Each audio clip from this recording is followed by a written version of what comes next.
Good afternoon, and thank you for attending. I'm pleased to welcome you all to this evening's event featuring author Dr. Yuting Wang from AUS and our discussant Dr. Tim Niblock of the University of Exeter and Tsinghua University. We will begin with an introduction of both Dr. Wang and Dr. Niblock, followed directly by an overview of Chinese in Dubai, money, pride, and soul searching given by Dr. Wang. Then a further discussion led by Dr. Niblock, linking Dr. Wang's research to China Gulf and China MENA studies. And then we'll end with plenty of time for a Q&A session with both Dr. Wang and Dr. Niblock.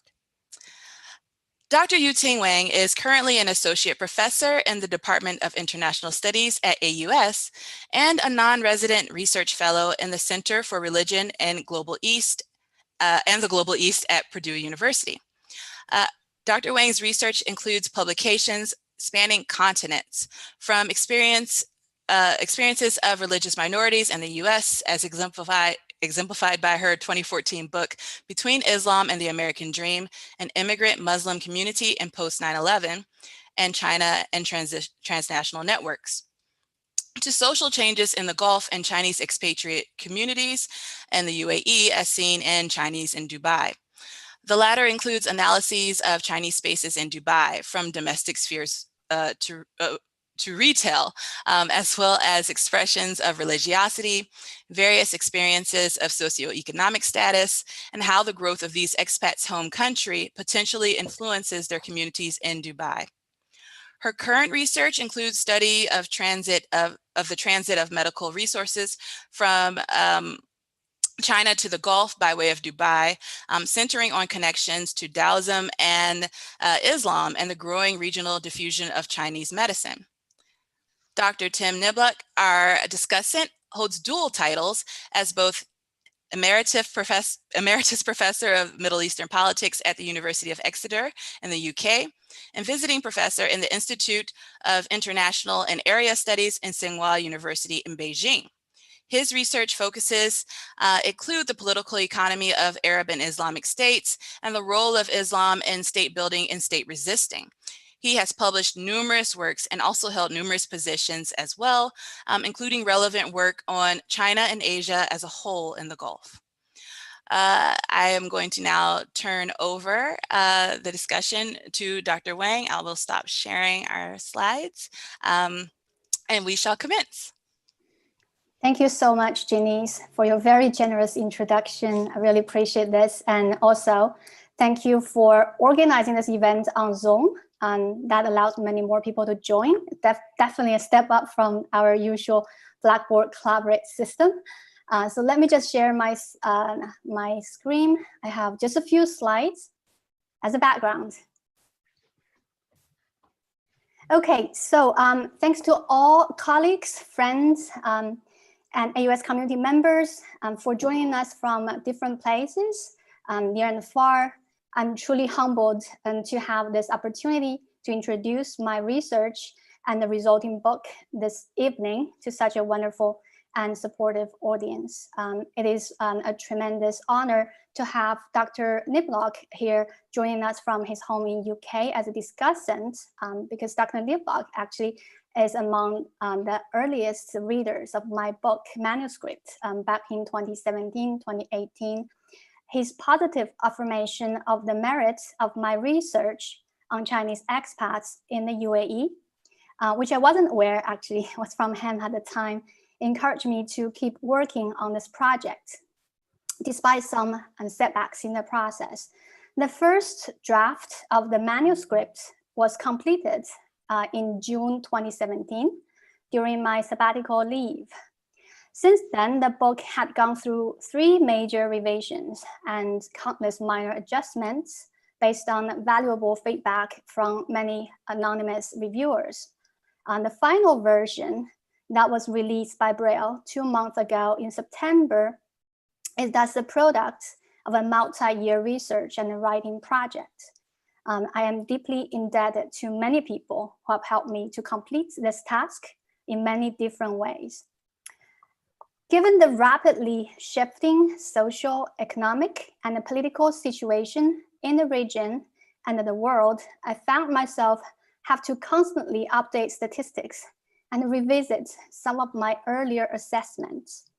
I'm sure that the book in its published form still contains errors, even mistakes, and certainly arguments that are in need of greater clarification in response to new social conditions. While far from perfect, I hope that this book would stimulate greater multidisciplinary interest in the study of China-UAE relations in particular, and China-Arab relations in general. So let me start with a brief overview of the structure of the book.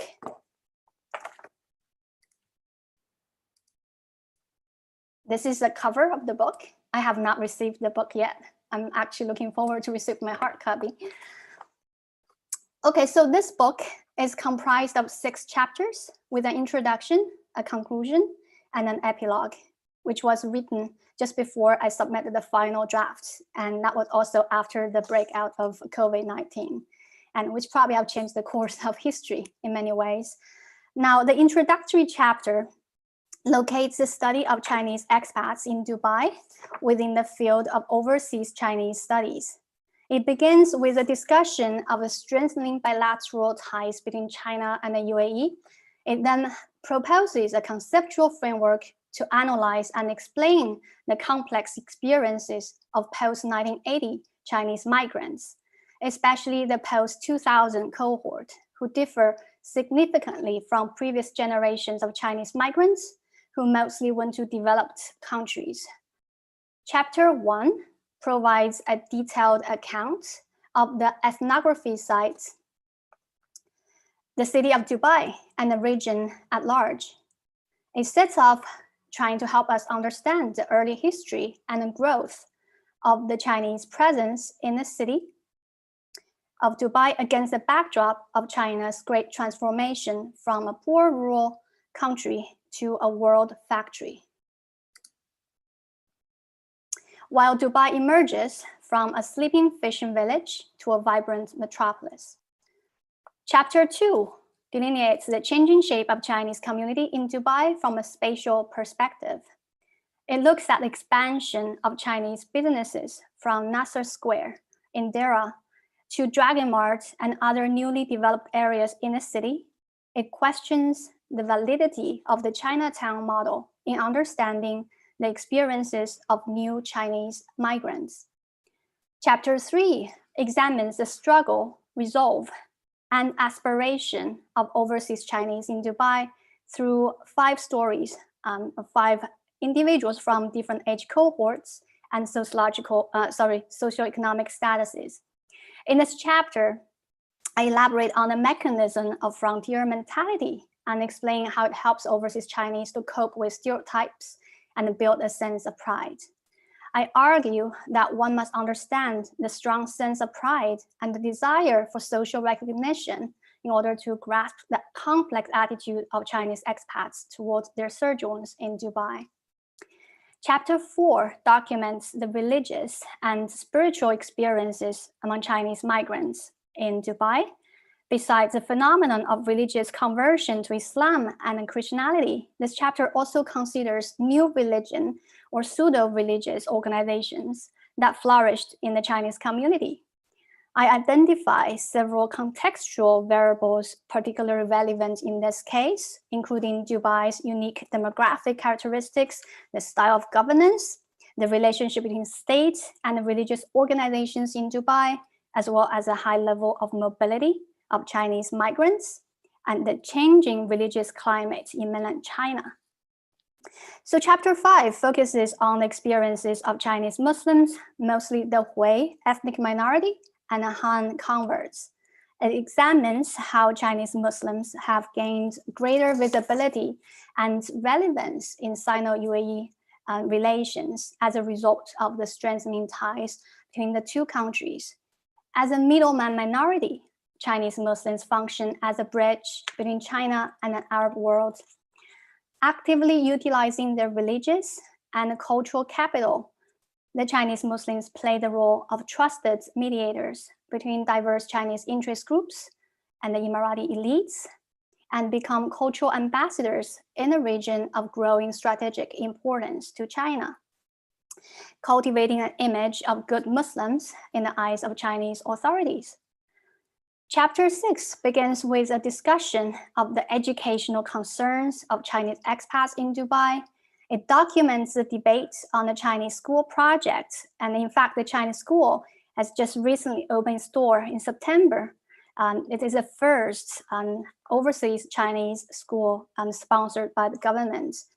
And in this chapter, also report findings from a cross-sectional study on China's economic, political, and cultural influence as perceived by UAE residents.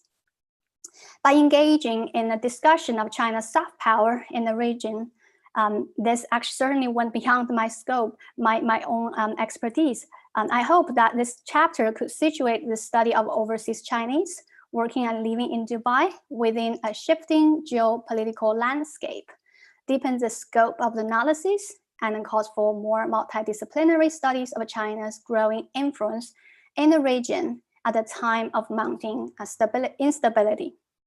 And finally, the conclusion sums up the study by assessing the profound impact of China's rise and how that rise has affected the Chinese diaspora.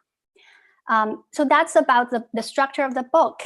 I think it's probably useful to talk a little bit about the conception, the growth, and the fruition of this project. I came to the UAE in 2009 as a fresh PhD. My dissertation had nothing to do with China. In fact, it was about American Muslims. It was later revised and published under the title Between Islam and the American Dream, an immigrant Muslim community in post-9/11 America by Routledge in 2014. My interest in the intersection between religion and ethnicity and global migration, however, has remained central in my research agenda.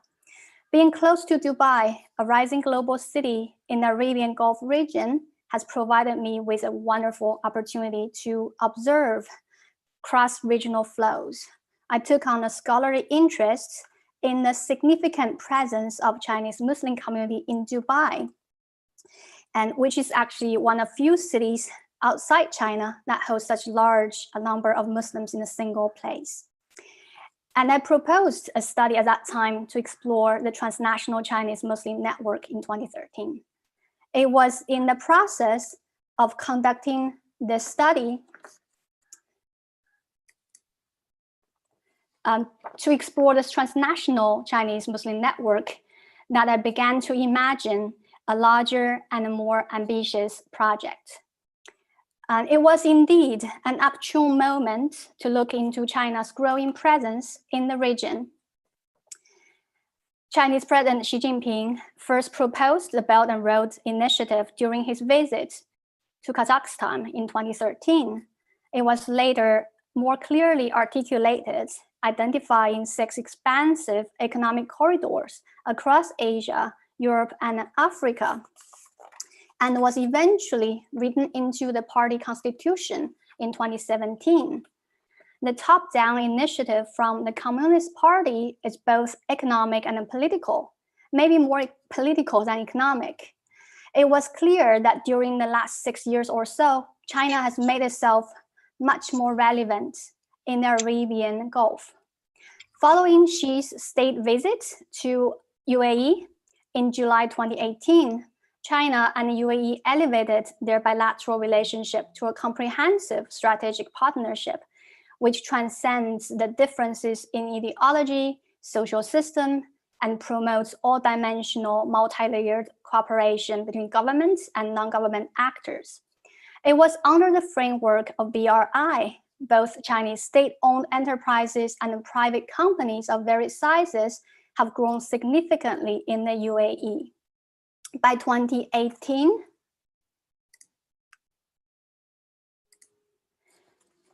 data from the Chinese Consulate General in Dubai show that there were more than 270,000 Chinese living in Dubai alone.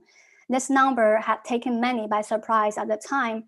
And of course, I don't have the most up-to-date number about the size of the Chinese expat community now, given all these changes that happened in the last year.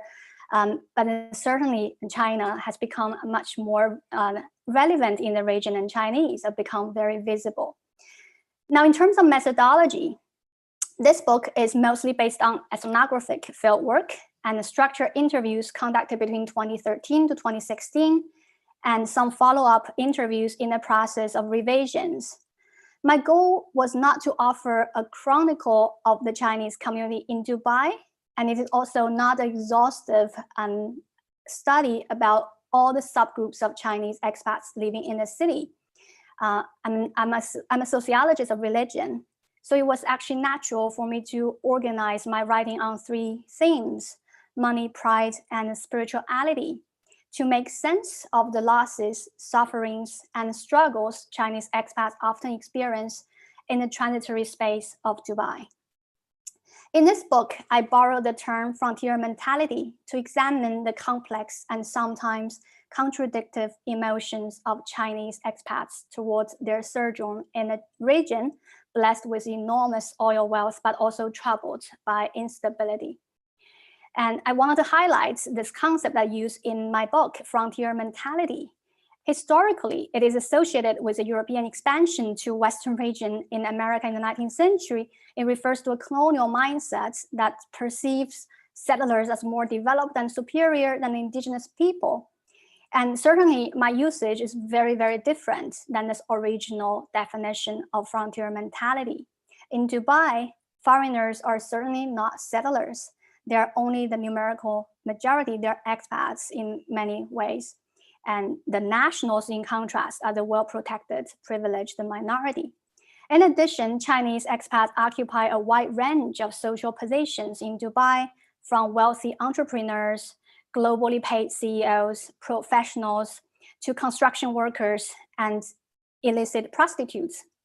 Nevertheless, the idea that China is more developed and culturally more sophisticated empowers overseas Chinese and help them to build group solidarity and provide meaning for their daily struggles.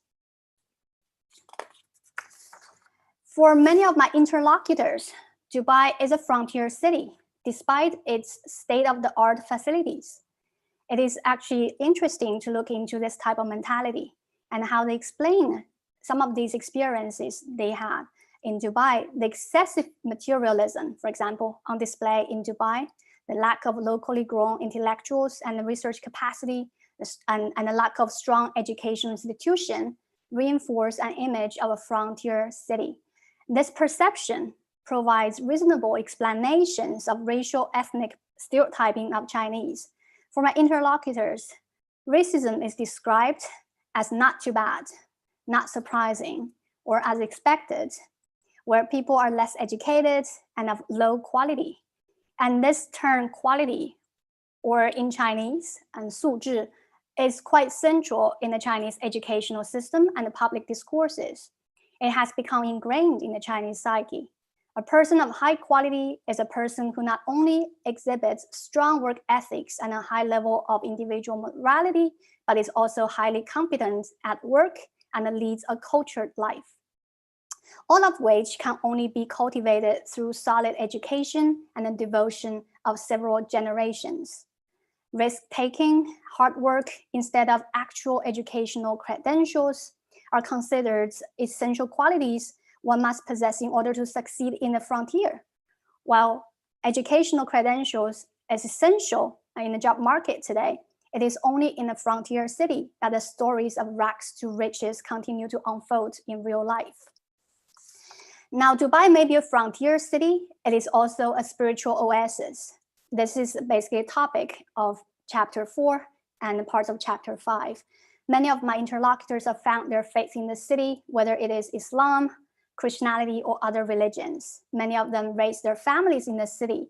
In the book, I ended chapter 3 with a quote from one of my interlocutors, an engineer and a project manager. I would like to share it with you. Quote, "This is a place where we sweat and bled. We came here because we had a dream. A lot of people say that they come to Dubai for money. But I think that deep down, at least for those who have spent more than 10 years in the city, We are here not just for money. Our youth is forever left in the desert. We worked hard, we failed, we fought, we stood up again. There is a sense of responsibility, I think, to see it and see Dubai prosper. I can't go back to China anymore. I love everything here, the good and the bad. It is my second home. And the Chinese are certainly the new kids on the block in the region. Dubai has been the playground of British, Arabs, Indians, Persians. They are Sheikh's top advisors, executives, millionaires, real estate moguls, indispensable staff in the government, offices, companies, and educators in schools. Most Emiratis and many expats in Dubai probably had never seen a Chinese person in real life 30 years ago. In a short 2 decades, though, thousands of Chinese companies and tens of thousands of Chinese people have made Dubai home. And beyond the marketplaces, shopping malls, tourist sites, Chinese people also frequently spotted in the Sheikh's Majlis, executive social clubs, concert halls, art galleries, and other places of similar stature. They can also be seen in Dubai's business districts, high-tech parks. And then the language itself also become a trending business language in town. Now, Dubai's multinational and multi-talented salespeople are usually the first to embrace these changes. I think I'm going to end my brief introduction of this book with some questions.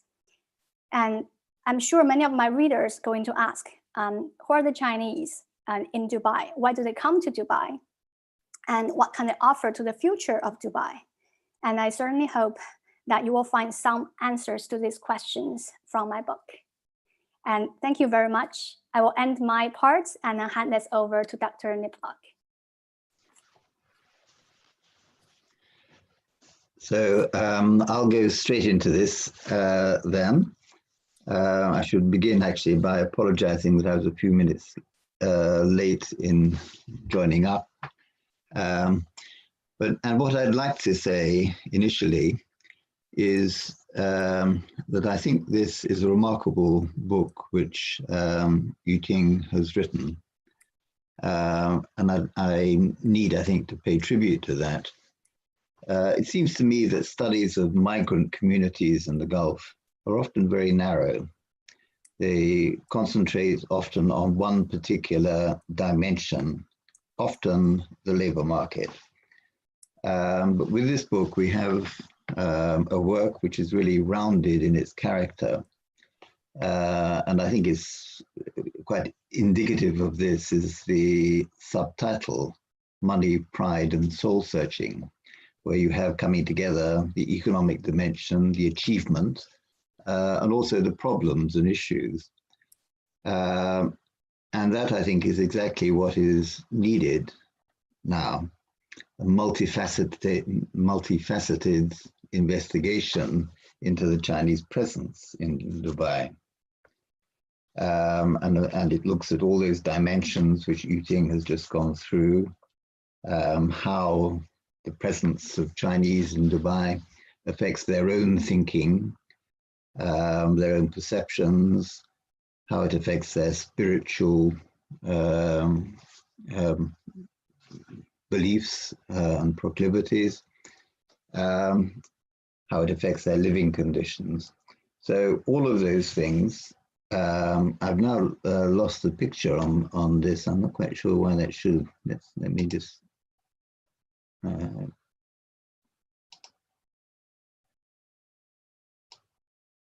I don't know whether others can hear me at the moment, but for some reason I've lost any picture on Zoom. We can hear you. Your audio. We can hear you. Well, you can hear me. Actually, I think I can get it back. There we are. Fine.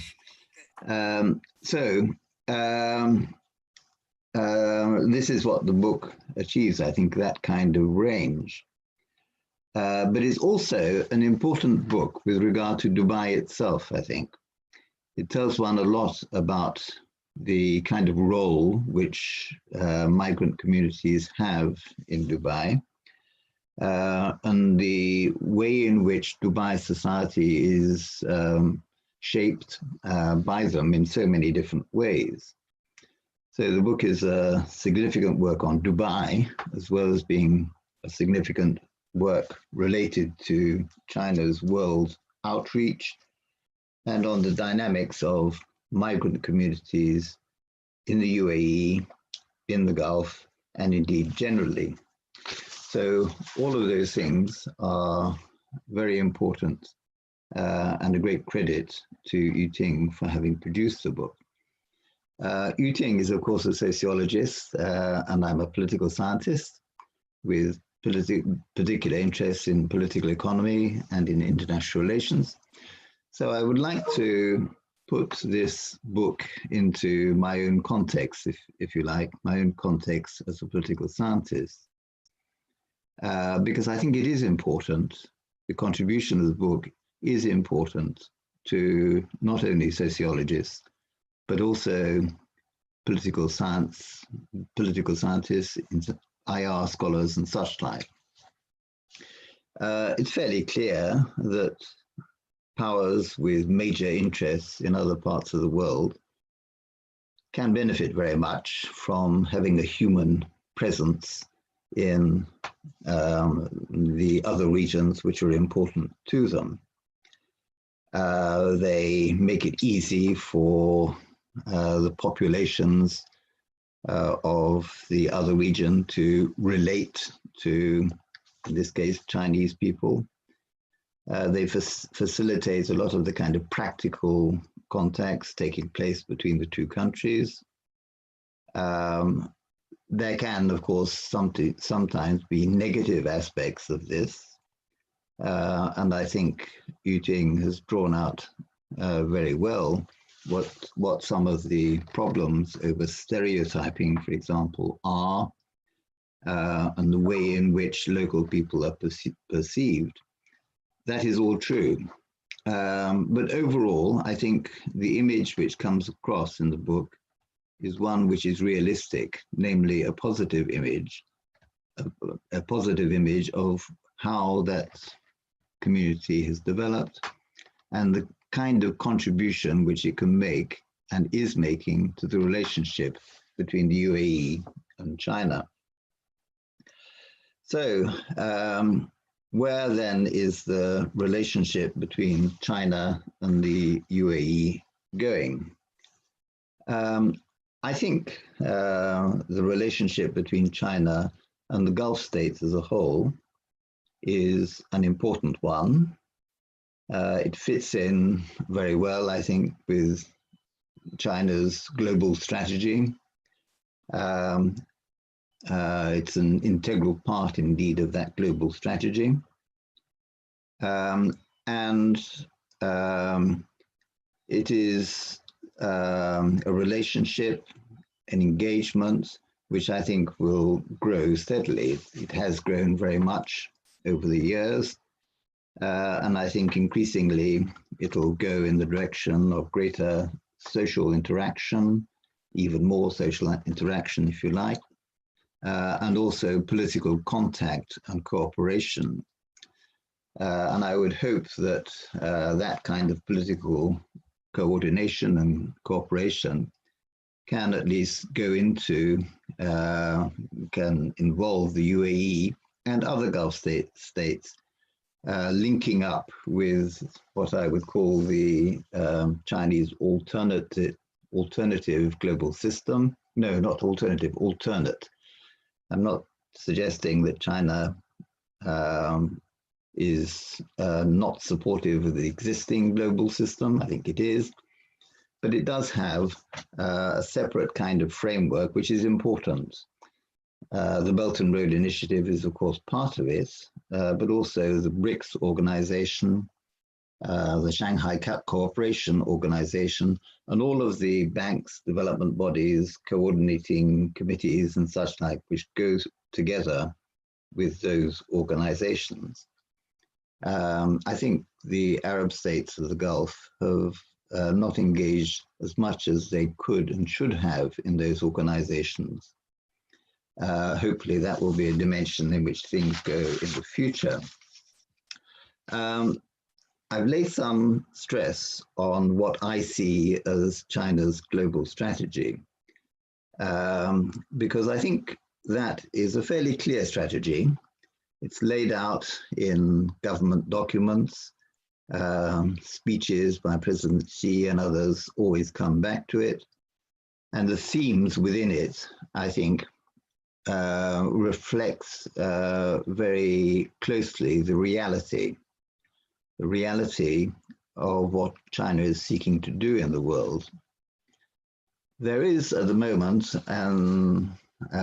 another kind of discourse, if you like, which is going on, especially in the Western world, some of it within the Arab world, one or two bits among non-government sources within China, which suggests that China is playing a game, if you like, of seeking a major strategic military role in the Gulf, where one shouldn't read the policy statements, but one should look at hidden agendas which are never announced. And that is something which I think is unfortunate and misleading. And I think it is something which, if one looks closely at China's global strategy and the official pronouncements, one can explain Chinese policies very well within that framework. There is a very strong emphasis on defense. Indeed, by far the most important element of the global strategy is exactly that. Some people may find it surprising that given China's strengths, there is nonetheless a feeling that China needs to give priority to its defense. But I think that is embedded very much in China's history and its experience of external involvement. The idea of defense, of course, some people may question in terms of the extent of maritime waters and whatever, may question it with regard to Taiwan, but the focus, I think, is bound to be very much on East Asia, maybe Central Asia. And to have a strong strategic involvement in a different part of the world, I think goes against the underlying strategy being pursued by the Chinese government. There is also this very strong rejection of hegemonic relations. And once the country begins to reach out in terms of having a strategic military presence around the world, then it takes on a different character and can take on a hegemonic character. There's also the very strong emphasis on avoiding taking sides in regional disputes and conflicts, and a very strong emphasis on sovereignty, on non-involvement in the domestic affairs of other states. And I think that policy is one which lives very well with the Chinese community in Dubai. That's to say, the community is there helping to carry forward, as far as the Chinese state is concerned, the kind of win-win relationships which China is interested in, and spreading those win-win relationships, no doubt, into some other fields which do not exist at the moment. So, in conclusion, again, let me reiterate how much I have both enjoyed and benefited from Yuting's book. I think consideration of the role of the Chinese community within the UAE does need to be kept within its rightful setting, emphasizing win-win relationships, and to the extent that there is a strategic role, that perhaps could be located in peaceful resolution of disputes, insofar as China enjoys good relations with all of the states of the Gulf. Thank you.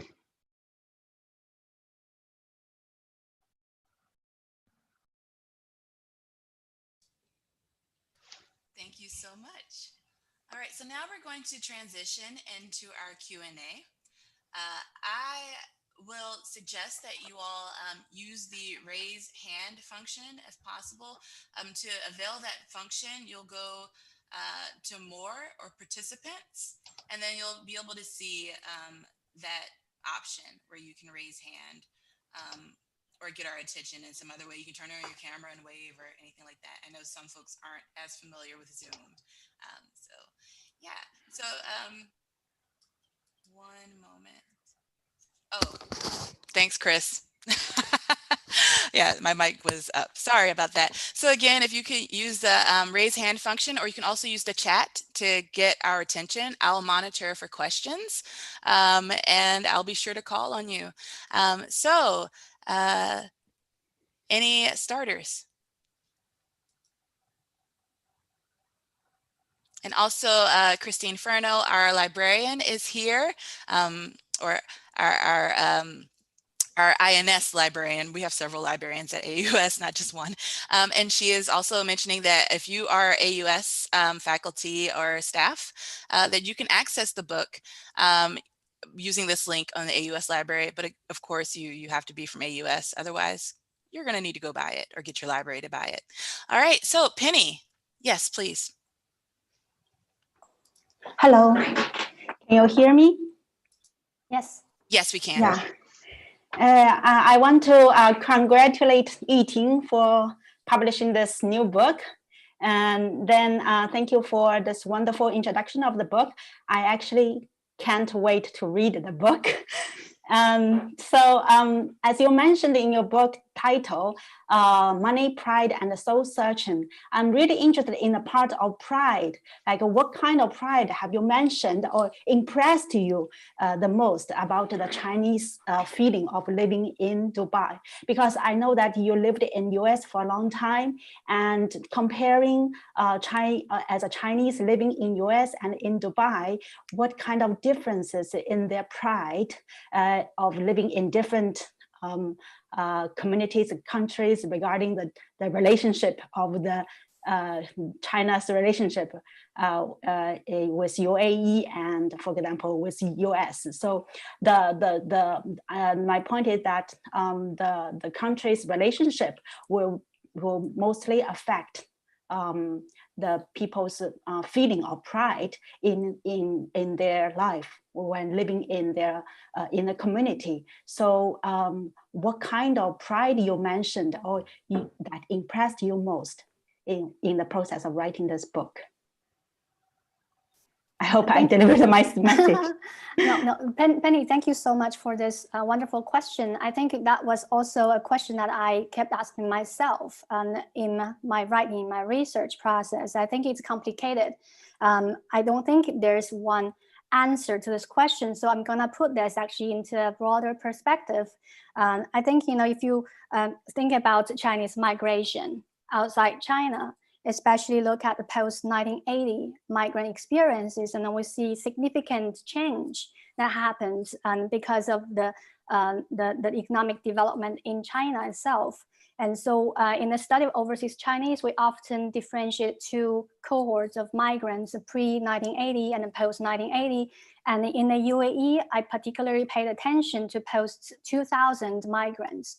I think this, it is important to look at this broad socio-economic transformation that is happening in China and how that has actually affected the mentality of Chinese migrants. So if you look at the experiences of Chinese migrants here in the UAE, I actually located it as migrants in the south to south migration instead of south to north migration.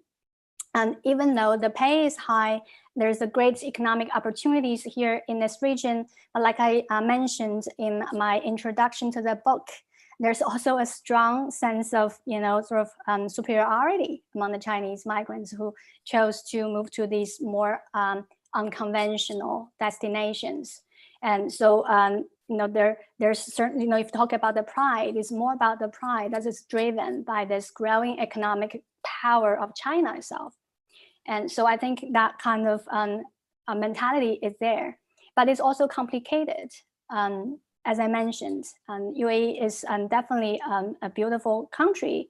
And when people come here, they'll face various kind of challenges. And then it is not kind of a process of adaptation, right? They negotiate this sense of feelings of being, coming from a country with rich history and a very large land, and this kind of inherent sense of, pride in their mentality, but also dealing with some of these challenges, being part of this global political situation where China is still perceived as a semi-peripheral nation, and especially for Chinese people in the marketplace, I think that kind of feeling is even stronger. Chinese commodities still considered the cheaper knockoff versions of the better brands. And so again, that reflects in their everyday interactions with people around them. And so I think, there's no single answer to that, what kind of pride there. There's also the complexity I think I'm trying to discuss in my book. And I hope, this is an acceptable answer. But then, this kind of, this whole process of adapting to an unconventional location and to make sense of their everyday struggle, and as has really shaped the way that they consider themselves and their identity, and probably even more powerful in shaping the identity of the younger generation, the generation that has been brought to the country at a very young age and probably even born and raised here. So that's my response to your question. Thank you, Yuting. Thank you. Thank you, Yeah. Penny, and thank you, Yuting. So we have a bunch coming in at once. We have a question in the comments, and then I see Mark's hand is raised, so we'll go in that order. So first, a question from Isa and Jude. First, any thoughts on how coronavirus impacts the community in Dubai? And the second, how significant are Chinese diasporas in neighboring GCC countries? Is there evidence of inter-community coordination, networking, or are communities competing for market share, etc.? And thank you for this question, Isa and Jude. And let me just take the questions by order. And now about coronavirus impacts, I think it's enormous. And in the last several months, and we've seen Chinese communities organize in an unprecedented way, and to provide aids actually to people here in the UAE, especially low-income people. I think that's something significant for the community's development. And now Chinese actually reaching out, I think it's something very positive. And to a great extent, the Chinese have been portrayed as this very insular community, and usually mind their own business and then come here to make money. But now it is during this time we've seen quite a number of organized efforts and to provide services and to engage with local charities. So I think that's something very positive. But on the other hand, there's also negative impacts of coronavirus pandemic, and the businesses are actually facing a lot of challenges. I think many people are considering moving out of the country and probably seek opportunities in China. Some of them have been stranded here, and they don't really find insufficient help from the government. And so there's a lot of resentment as well. So we see these both trends there, both at work. That's my answer to the first question. And the second question about Chinese diaspora in neighboring GCC countries. In fact, Saudi Arabia is another very important location of Chinese diasporic community. And it had actually, historians actually have written about the presence of Chinese in Saudi Arabia since the early 20th century. Most of them were pilgrims to Saudi Arabia and settled down there. And so they have become largely integrated. And there's also a significant number of new migrants and who arrived in Saudi Arabia in post-1980 era. And there are also a very large number of Turkish Uyghur ethnic minority people in Saudi Arabia. So it's much, much more complicated in Saudi Arabia. Most people here in Dubai are the post-2000 migrants because of going out strategy implemented by Chinese government that encourage people to go and then to pursue these virgin markets. And so, you see a large flow of people into the region. But then it is for sure that Dubai is a very important place in the Gulf region because of its global city status, and then its status as a global hub of trade and transportation and finance. And so the significance of Chinese community here in Dubai is unquestionable. But then there's also smaller communities growing in Amman, for example, in Muscat, in Bahrain, but then those are much smaller and also much less stable. There has been new Chinese commodity market opening in these places that has attracted some Chinese there, but in Dubai is certainly a regional center. And I'm saying that because we've also seen that people who live in Dubai actually run their business in Africa, such as Ethiopia. So Dubai has definitely become sort of a regional center, and that provides this anchor point for people who come into the Gulf region and also reach out to Africa and other parts of MENA. Are they competing? To some extent, but I think the status Dubai is still very central and very stable. So we can see that in the future, Dubai is still going to be a stronghold of a Chinese community, but Abu Dhabi is also developing. And so we see growing Chinese presence in Abu Dhabi. And I don't really see kind of competition here because most companies operating in Abu Dhabi are state-owned enterprises rather than private businesses. The private business still in Dubai. Thank you to Jude and Isa and Yuting again. Thank you. And next we have Mark, who I thought was staring at me unblinkingly, but I think that's his profile photo. Mark. Yeah, congratulations, Yuting. This is fantastic. Yeah, Thank you. Great. Love to see this. So maybe you addressed this a little bit already, and I just kind of missed it. So you can be brief if you've already mentioned this, but I found that different expat communities, there kind of seem to be different patterns as to why people are here. And I think for example, for a lot of Arab expatriates, they're not only coming towards something in terms of the economic opportunities, but they're often moving away from something, in terms of poverty or violence or something systematic in their own countries. And so you mentioned the financial motivations, which I think is pretty common with expats, right? But I'm wondering if in your interviews, you came across any themes where Chinese expatriates were expressing a kind of moving away from something as well, because I liked Finney's question about the pride aspect, but I'm wondering if there's also kind of another side of that in terms of, what they're getting here that they weren't getting back home. And obviously I'm given my own background, I'm kind of curious if particularly if there's any religious theme there. Definitely. Mark, thank you so much for that question. I think this is a question that I expect from the audience because a couple of chapters in my book actually deal with spirituality and the experiences of converts, right, and ethnic minorities, especially the Chinese Muslims. And so those are actually very central in my research. And so are they moving away from something?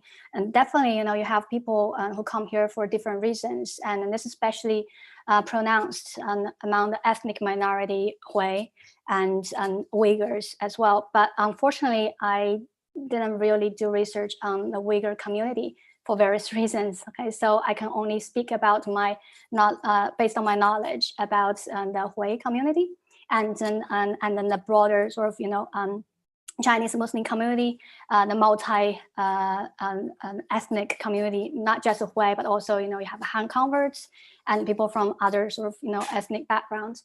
And then certainly Dubai actually has a status of a spiritual oasis here in the region. I think most people probably would agree. This is one of the few places where you have this atmosphere of religious tolerance And so many of my interview respondents mentioned this, and then there's a couple of cases there actually I profiled in my book, which talked about how they have actually found their faith, right, here in Dubai, or they had opportunity to practice in a more sort of, more supportive environment. May not be supportive, but at least, tolerate environment where they're not quite worried about being religious.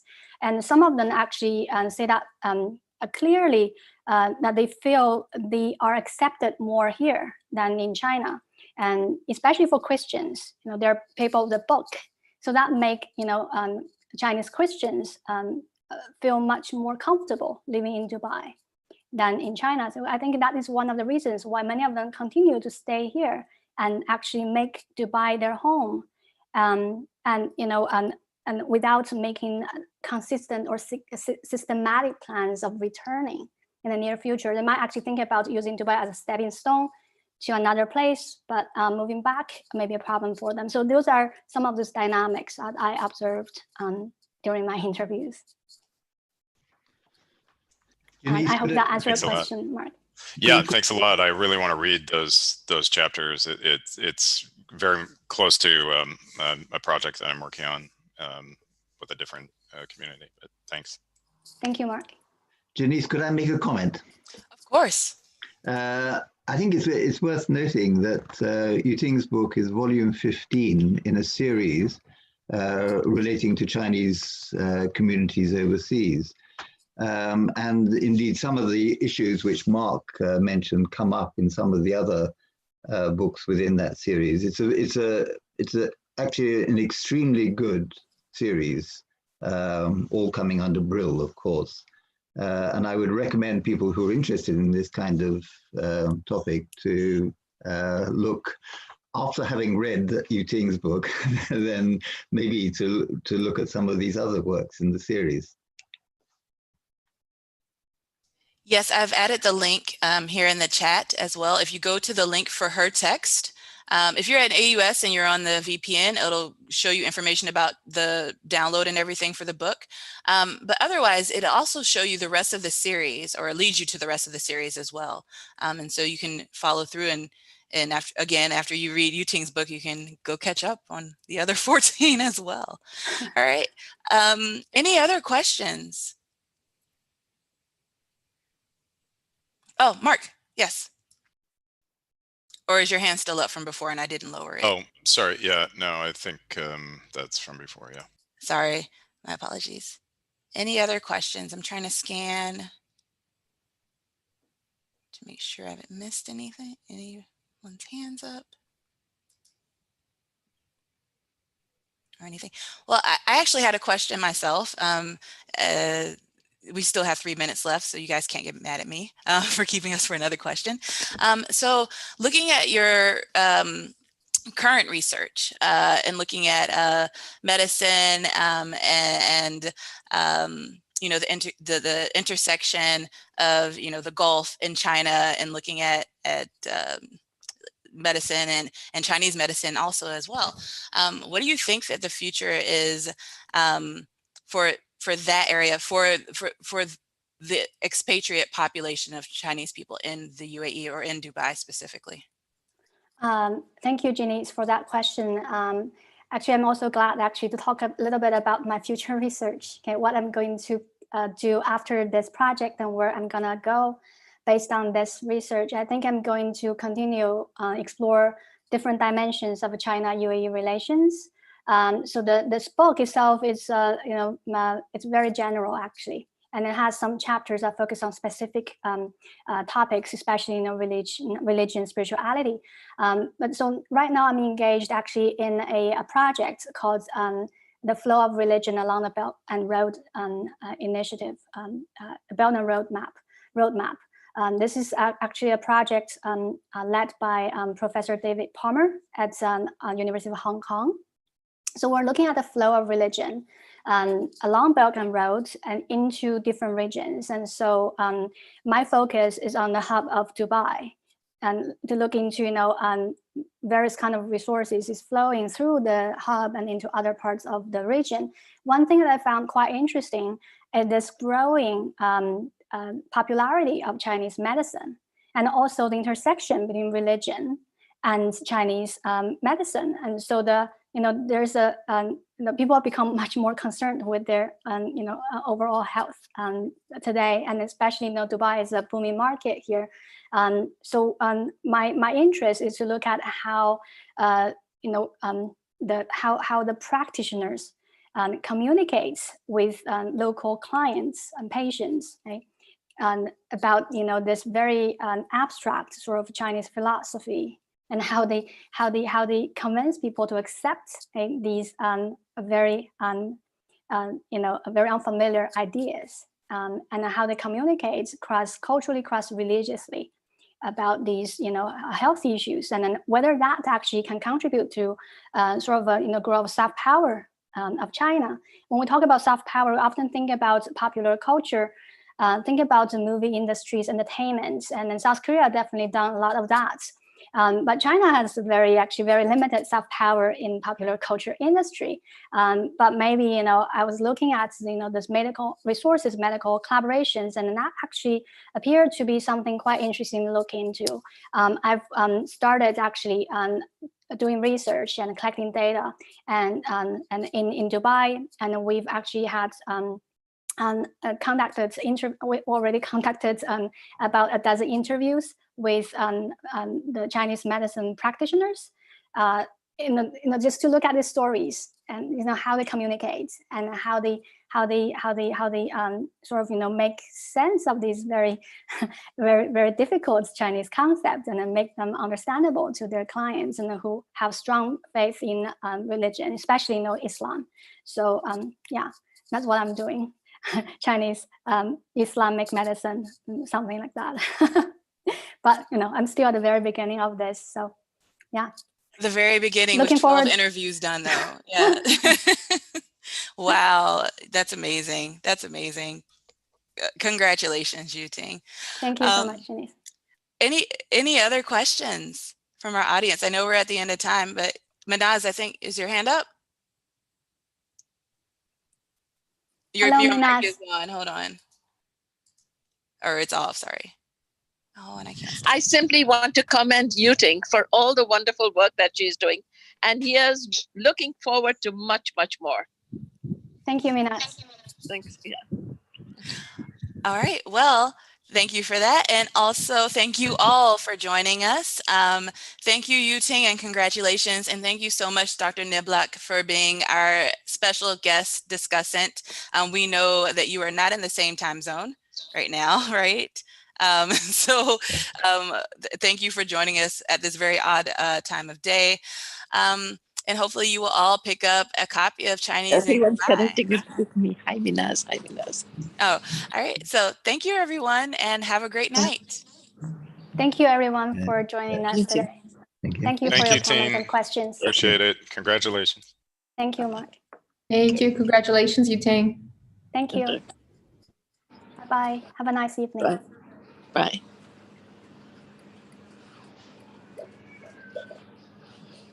Oh, did Yuting already leave? Okay. I was going to tell her I'll send her the recording. Good night, everyone. See you. Bye.